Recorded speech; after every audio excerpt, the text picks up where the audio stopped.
People often criticize Marvel for doing the same old stuff over and over again. I mean, can you really blame them? It's a tried and true formula at this point, but even I'll admit, it was all starting to blur together. Black Widow felt like it tried to be different, but in a bad way. To add to that, most of their Disney Plus shows have been hit or miss.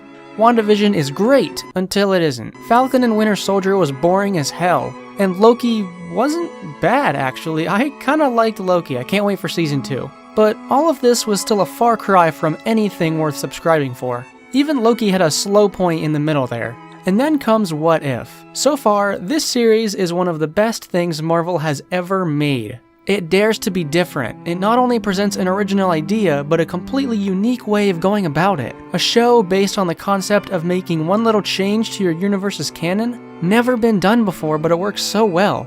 Okay, you're starting to get ahead of yourself here. You gotta rein it in, hun. Sorry, I am just really impressed with what I see here. Enough talk, let's just get into it. This episode has really been at the forefront of the marketing, and for good reason. Female empowerment? Well, yeah, but also because the premise is really intriguing. What if Captain Carter were the first Avenger? It should be Steve Rogers, we know how the timeline goes. But one event changes. Peggy Carter doesn't choose to sit somewhere she sat before. Incredible! Yeah, it's a small change, but it causes her to see the bomb, rush in after Steve, and put herself in the machine. And I love how this douche is like, no, she's a woman. But then Howard Stark is like, oh yeah, she's a woman alright. But what really makes these episodes truly stand out is its gritty action and dialogue. It doesn't pull the punches like modern Marvel typically does. There's some real death by bullets, some adult humor and dialogue. Everything feels more natural, I guess. These are adults. Of course they say things like, Miss Carter, and what the hell is going on? Those little tidbits of non-kiddie concepts makes this series feel freer. This isn't Noob Master 69 is what I'm saying. That kid on the TV just called me a dickhead again.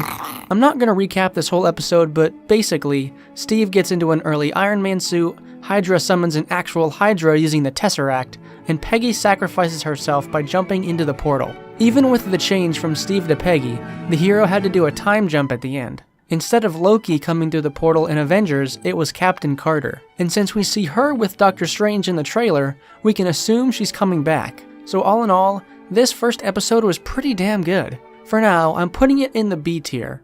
I wish they could have given the Captain herself more of an arc. She kind of falls into that Captain Marvel trap. Higher, further, faster, baby. Small complaints aside, this is a great episode to start off on. Animation on the mouths could use some work though. Who animated the mouths? Me? First of all, a moment of silence for the king. This episode was even better than the first. Right away, this one change creates a huge domino effect that vastly changes everything in the universe. See, this particular episode takes place 20 years after the initial change.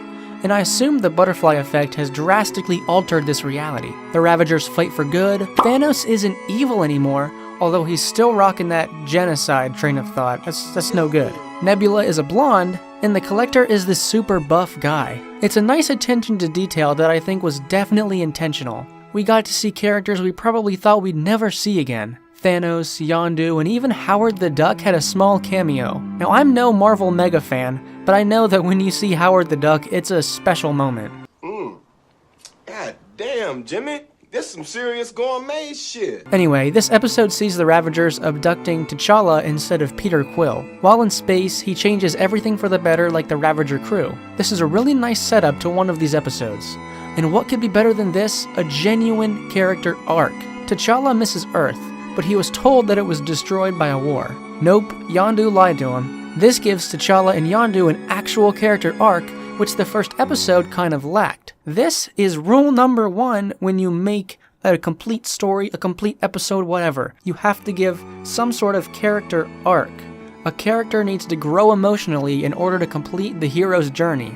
I mean, it's storytelling 101. If they don't, it's not a truly satisfying story. And that's what makes this episode better than the first, in my opinion. It's really the biggest reason. As far as I'm concerned, this is a solid A-tier episode. I wish Chadwick Boseman could have seen his character come to life like this.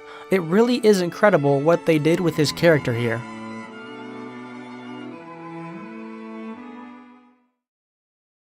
What If is, in a word, refreshing. You can watch it for the Easter eggs, for the cameos, for the kick-ass action sequences, or the janky animation. Take your pick. This show fills in some corners of the lore that we really didn't know existed. I mean, who knew, or who could have guessed, Howard Stark could have been building Iron Man suits way before they actually got built? That's some cool butterfly effect stuff right there. Okay, that's all for this video. Comment below what kind of outfits my avatars should wear next. Usually the full body outfit drawing is on my Instagram, but I'll drop it here this time too, why not?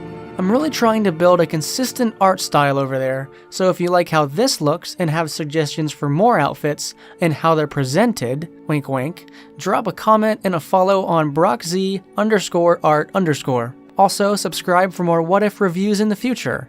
I also do the occasional video essay.